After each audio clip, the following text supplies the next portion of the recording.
अनंत नाम रूपों में छुपे हुए सच्चिदानंद स्वरूप आत्माओं को मेरा प्रणाम।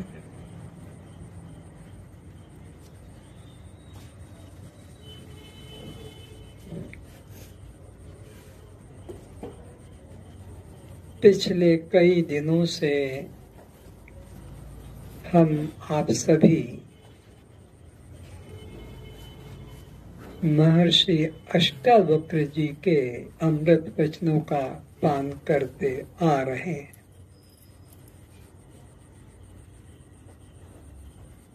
उनके इन अमृत वचनों के द्वारा एक ही बात स्पष्ट होती है कि यहाँ पर उस ब्रह्म के अतिरिक्त अन्य किंचित भी नहीं है। जो कुछ दिखाई पड़ रहा है वो उसी ब्रह्म का ही स्वरूप है। जैसे जो भी अलंकार आपके उपयोग में आ रहे हैं वो स्वर्ण का ही रूप है। जो भी कपड़े पहनते हैं वो सूत्र का ही रूप है। ऐसे ही यहाँ पर भी जो नाम रूप दिखाई पड़ता है एक ब्रह्म का ही रूप है।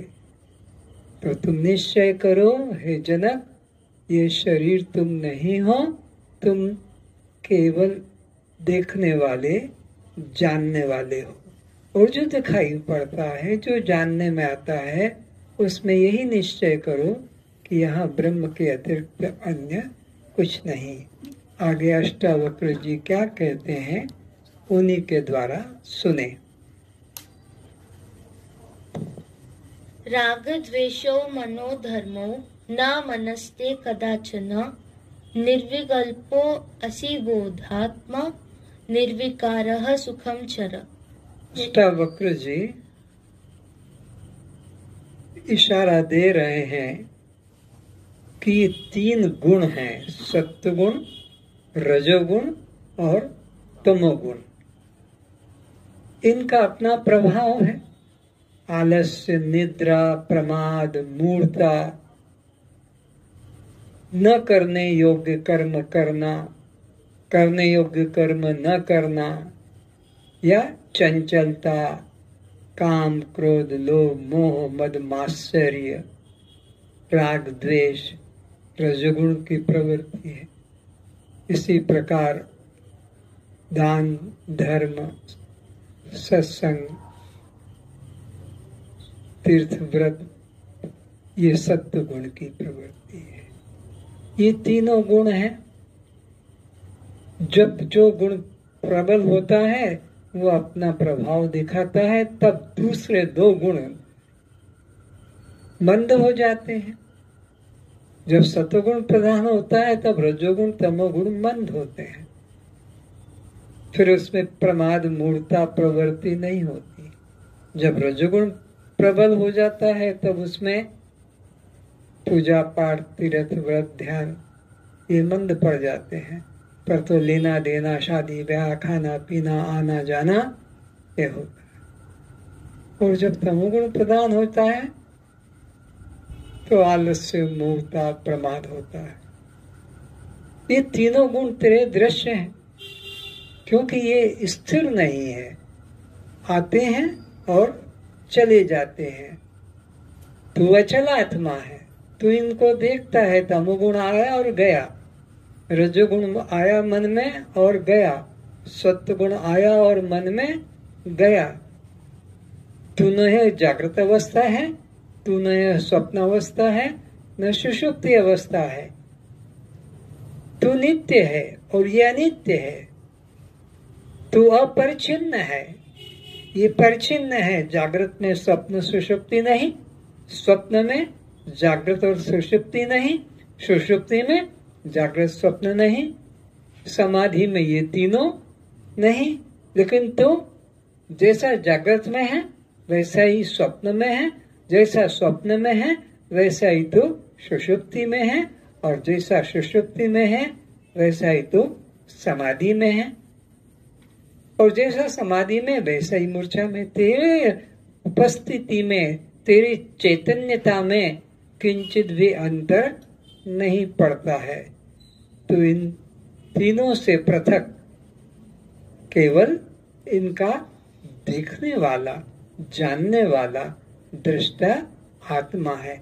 उससे में निष्ठा कर। और ये राग क्यों आता है, और ये क्रोध क्यों आता है, और ये काम क्यों हुआ, और मोह क्यों हुआ, इस प्रपंच में तू मत फंस। वो अपने प्रकृति में है। परमात्मा ने, प्रकृति ने उनमें जो गुण धर्म भरा है उस हिसाब से गुणा गुणेषु वर्तन्ते, वो अपना अपना व्यवहार, आंख अपना देखने का काम करती है। प्रकृति ने उनको ड्यूटी दी है, कान को ड्यूटी दी है सुनने की, वाणी को ड्यूटी दी है बोलने की, हाथ पैरों को चलने की। तो उनके धर्म में क्यों हस्तक्षेप करता है? तो इनमें कुछ भी नहीं, जो होता है होने दे। तू देखता है, बस देखता रहे। तेरा स्वभाव देखने का है। अनादि से आज तक तू केवल देखता ही तो रहा। करना तेरा स्वभाव नहीं, करना तेरे हाथ में भी नहीं है। आज तक तूने क्या किया बता दे, और करके क्या पाया? तू तो केवल देखता ही आ रहा है। राम आए चले गए, कृष्ण आए चले गए, और महावीर आए, बुद्ध आए, जीसस आए, नानक, तुलसी, कबीर आए चले गए, पर तू नहीं गया। तेरे में आना जाना नहीं है। आना जाना इस जीवात्मा में है, जो अपने कर्मों के फलों को 84 लाख योनियों में भटकता रहता है। और ये शरीर तो एक रथ है, जिधर इसको जोतोगे उधर ही चलेगा। इसकी देह की अपनी कोई मर्जी नहीं है। ये आना जाना मन की इच्छा पर निर्भर करता है। आगे कहते हैं अष्टावक्र जी कि तू ये राग द्वेष इस द्वंद्व में मत पड़। ये तेरा धर्म, तेरा स्वभाव नहीं। तू तो इनको देखने वाला, जानने वाला है। तो जानने वाला जानी गई वस्तु से दूर रहता है। तुम जिसको भी जानोगे, चाहे बाहर से जानो कि भीतर से जानो। पेट में दर्द है तो तुम पेट के अंदर के भी जानते हो, और बाहर पवन तेज है उसको भी तुम जानते हो। तुम दोनों से, भीतर की प्रकृति से और बाहर की प्रकृति से सर्वथा न्यारे हो। तुम्हारा स्वरूप तो कैसा है? निर्विकल्प। कोई उसमें विकल्प नहीं है, कोई उसमें उपाधि नहीं, निरुपाधिक, निर्विकल्प है। तुम्हें निर्विकल्प होने के लिए कोई ध्यान लगाने की, कोई समाधि करने की जरूरत नहीं। तुम्हारा तो स्वभाव ही निर्विकल्प है, निराकार है, निरुपाधिक है। तो तुम अपने को इससे अलग जानो। ऐसा निश्चय से बस जान लो, तो फिर तुम्हारे लिए कुछ कर्तव्य नहीं। और सुखी होकर विचरण करो। अपने को किसी कर्म के बोझ से मत दबाओ कि मेरे को तो ये साधना करना है, मेरे को तो ध्यान करना है, मेरे को तो अभिव्रत करना है, मेरे को तो प्राणायाम करना है। ऐसा कुछ भी अपने में कर्तव्य बुद्धि तो मत लगाओ। तुम निर्विकल्प, निराकार, केवल साक्षी मात्र हो। तो ये जो शरीर है, यह भी तू नहीं और यह भी तेरा नहीं। किसका है? पंच महाभूतों का ये कार्य है। न तू आकाश है, न तू वायु है, न तू तेज है, न तू जल है, न तू पृथ्वी। जब ये पांचों में से तू एक भी नहीं, तो फिर पांचों से बना ये शरीर तू कैसे अपने को मानने का भ्रम या अहंकार कर रहा है? तो ये नहीं।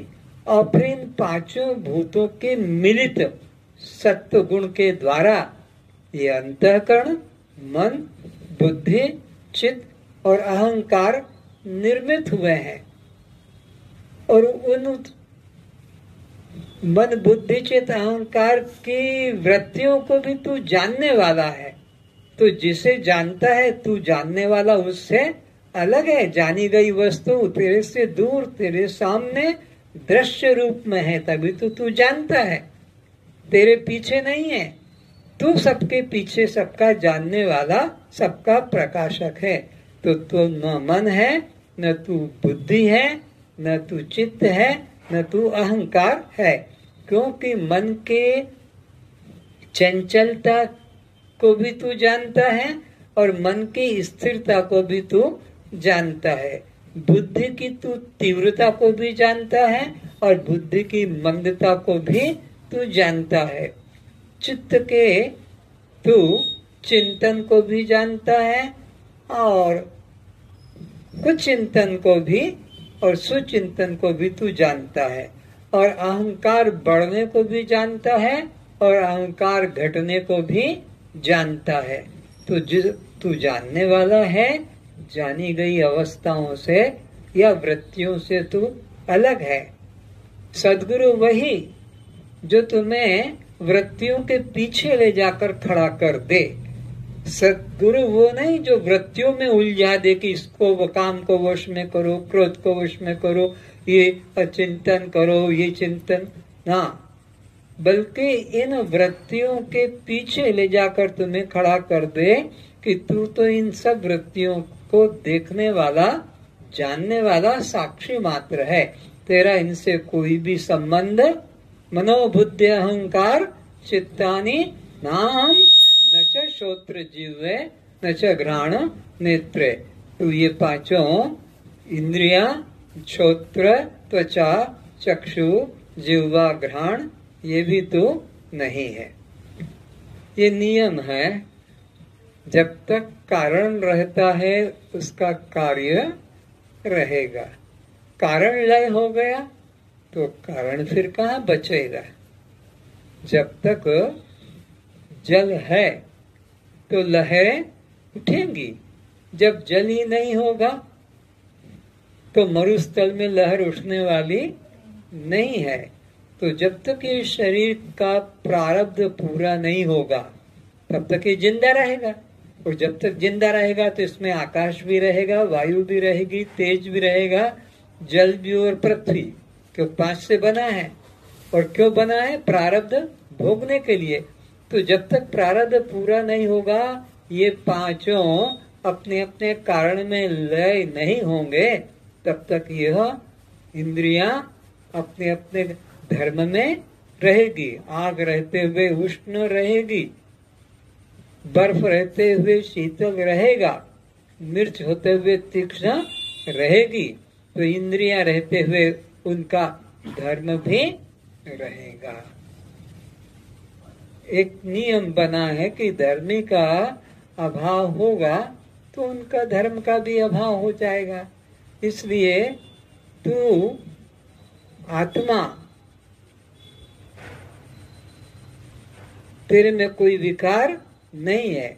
अगर आत्मा में विकार होता तो आत्मा कभी भी मुक्त नहीं हो पाता। आत्मा करता होता तो कभी मुक्त नहीं हो पाता, क्योंकि धर्मी का धर्म नित्य है।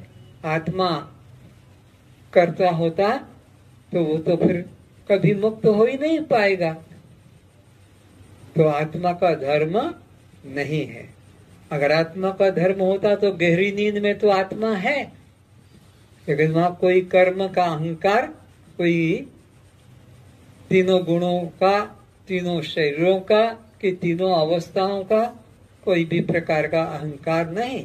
तो इससे सिद्ध होता कि आत्मा अहंकार से रहित है और वह तू है। ये इंद्रियों के धर्म है, उनके विषयों के धर्म है। जब तक शरीर रहेगा इंद्रियां भी रहेंगी, भूत भी रहेंगे और उनके धर्म भी रहेंगे। ये नाटक, ये खेल किसके द्वारा हो रहा है? मन के द्वारा हो रहा है। मन सो गया, ये खेल खत्म। मन जाग गया, ये कार्य उसका शुरू हो जाता है। ये मन के धर्म है और तू मन का दृष्टा, मन का साक्षी है। राग द्वेष कब होते हैं? जब हमारे मन में कोई दूसरे का भाव आता है। वो और है और मैं और हूँ। वो मेरा मित्र है या वो मेरा शत्रु है। तब राग होगा मित्र से, संबंधी से, और शत्रु से द्वेष घृणा होगी। पर यहाँ तो एक ब्रह्म के अलावा दूसरा कोई है ही नहीं, तो किससे राग करेगा और किससे द्वेष करेगा, किसे पाना चाहेगा और किसे छोड़ना चाहेगा। ज्ञानी के लिए कुछ अप्राप्त नहीं है और कुछ त्यागने योग्य भी नहीं है, क्योंकि वो एक ब्रह्म के अलावा दूसरा नहीं देखता। तो मन बुद्धि की वहां पहुंच नहीं है, वहां तो सूर्य की गति नहीं है, चंद्रमा की भी पहुंच नहीं है। ये बिजली और अग्नि की बात तो जाने दो, क्योंकि वो परमात्मा सब ज्योतियों का भी ज्योति है। जितनी तरह के ये ज्ञान है, श्रोत्र का, त्वचा का, चक्षु का, जिह्वा का, नासिका का, ये तुम्हें नाक से सूंघने में आ रहा है, ये जिह्वा से चखने में आ रहा है, यह आंख से देखने में आ रहा है, यह त्वचा से छूने में आ रहा है, कान से सुनने में आ रहा है। लेकिन वो परमात्मा कान को भी सुनने की शक्ति देता है, त्वचा को भी छूने की शक्ति देता है, चक्षु को भी देखने की शक्ति देता है, जिह्वा को भी रस लेने की शक्ति देता है और घ्राण को भी सूंघने की शक्ति देता है, मन को भी सोचने की शक्ति देता है, बुद्धि को निश्चय करने की शक्ति देता है, चित्त को चिंतन करने की और अहंकार को अभिमान करने की। तो उसकी शक्ति से ये सब अपने अपने काम करते हैं, इनकी स्वतंत्र कोई सत्ता या शक्ति नहीं है। हाँ, प्रकाशक और प्रकाशशील ये दो बातें हैं। प्रकाश जो प्रकाशक से प्रकाशित होती है, जैसे कि ये जो दीवार पर चित्र बना है, महावाक्य लिखा है, ये आपके लिए दृश्य है और आपकी आंखें इस वक्त उसको देख रही हैं, तो आंखों की संज्ञा हो जाती है दृष्टा और उस महावाक्य की संज्ञा हो जाती है क्या? दृश्य। फिर इन आंखों से ठीक दिख रहा है कि नहीं दिख रहा है, वहां तक ठीक प्रकाश है या नहीं, इसके लिए आंख जो है देख पा रही कि नहीं, ये दृश्य बन जाती है और मन बन जाता है दृष्टा। मन के द्वारा आंख देखी गई और आंख के द्वारा यह पढ़ा गया। अब इसी प्रकार मन को भी देखने वाली बुद्धि है कि मन होश में है कि बेहोश है, मन चंचल है कि स्थिर है, कामी है या क्रोधी है, इसको देखने वाली पीछे बुद्धि खड़ी है। तो बुद्धि दृष्टा हो जाती है और मन दृश्य बन जाता है। फिर मन दृष्टा बन जाता है, नेत्र दृश्य बन जाते हैं, फिर नेत्र भी दृष्टा बन जाते हैं और यह लिखा हुआ कि जो जगत है यह दृश्य बन जाता है। तो ये जगत दृश्य है, ये अपने दृष्टा नेत्र को कभी नहीं दिखा सकेगा। इसी तरह ये नेत्र भी दृश्य है, ये अपने दृष्टा मन को नहीं देख सकेंगी, और ये मन भी दृश्य है, ये अपने दृष्टा बुद्धि को नहीं देख सकेगा, और ये बुद्धि भी दृश्य है, ये अपने दृष्टा जीव को नहीं देख सकेगी, और ये जीव भी दृश्य है, ये अपने दृष्टा आत्मा को नहीं देख सकेगा। आत्मा किसी का दृश्य नहीं है, वो सबका अंतिम दृष्टा है। तो आत्मा सबका दृष्टा, सब ज्योतियों का ज्योति, सबका प्रकाशक है। उसको किससे प्रकाशित करोगे? जो सबको प्रकाशित करने वाला है, सूर्य लौकिक दृष्टि से। अब इस सूर्य को किसकी रोशनी दिखाकर तुम देखोगे कि प्रकाशित करोगे? पर हाँ, ये सूर्य भी पर प्रकाश है, तुम उसके प्रकाशक हो कि सूर्य अस्त हो गया और सूर्य उदय हो रहा है। तुम्हारे बिना उसको कौन प्रकाशित करेगा? इन राम कृष्ण के भी तुम प्रकाशक हो। तुम न होगे तो राम नवमी मनाओ और कृष्ण नवमी मनाओ कि गणेश चतुर्थी मनाओ कि शिवरात्रि मनाओ, ये कौन नाटक करेगा, कौन उत्सव की महोत्सव मनाएगा? तुम्हारे होने से ये है। अगर कोई सोचे कि मेरा मन संकल्प विकल्प नहीं करे, मेरी बुद्धि निश्चय का काम न करे, मेरा चित्त चिंतन का काम न करे, मेरा प्राण आने जाने का काम न करे, कि आंख देखने का काम न करे, कान सुनने का काम न करे, तो मैं समझूंगा कि मैं मुक्त हो गया। अगर ऐसा सोच रखा है तो तुम कभी भी मुक्त नहीं हो सकोगे, क्योंकि जब तक शरीर रहेगा ये पांचों कर्मेंद्रिय भी अपना काम करेगी, पांचों ज्ञानेंद्रियां भी अपना काम करेगी, अंतःकरण की वृत्तियां भी काम करेगी, प्राण भी काम करेगा। तो इनके रहते हुए तुम्हें मुक्ति प्राप्त करना है। और वो भी किस रूप में? ये जो कल्पित चित्र मूर्ति बना बना कर रखे हुए हैं अन्य अन्य उपास्य स्थान पर, उनका नहीं, जिसकी शक्ति पाकर तुम्हारे अंदर के सब इंद्रियां, बाहर के कर्म हो रहे हैं, वो शक्ति ब्रह्म है। उस ब्रह्म की तुम सोहम रूप से या मैं ब्रह्म हूँ इस रूप से उपासना करो। पर यह रूप या वह रूप से कभी उपासना मत करना। परमात्मा न कभी यह रूप है न वह रूप। परमात्मा अगर है तो वो मैं रूप में है, क्योंकि वो पुरुषोत्तम है। और पुरुषोत्तम की उपासना यह या वह रूप में नहीं होती है, मैं रूप में होती है। क्योंकि ये व्याकरण में सिद्धांत है कि 3 तरह के पुरुष होते हैं, उत्तम पुरुष, मध्यम पुरुष और अन्य पुरुष। परमात्मा न अन्य पुरुष है न मध्यम पुरुष है, बल्कि परमात्मा पुरुषोत्तम है। और पुरुषोत्तम का अनुभव मैं रूप में ही होगा, यह रूप में कभी नहीं हो सकता। आज इतने इस प्रकार की निश्चयात्मक बुद्धि को सहज समाधि कहते हैं। क्या? न मैं देह हूँ, न मैं प्राण हूँ, न मैं इंद्रियां हूँ, और न मैं ये मन और मन की वृत्तियां हूँ, बल्कि मैं समस्त से अलग, समस्त का प्रकाशक, दृष्टा, साक्षी आत्मा हूँ। सर्वे भवन्तु सुखिनः, सर्वे सन्तु निरामया, सर्वे भद्राणि पश्यन्तु, मा कश्चित् दुःखभाग् भवेत्। सबका मंगल हो, सबका मंगल हो। शांति शांति शांति।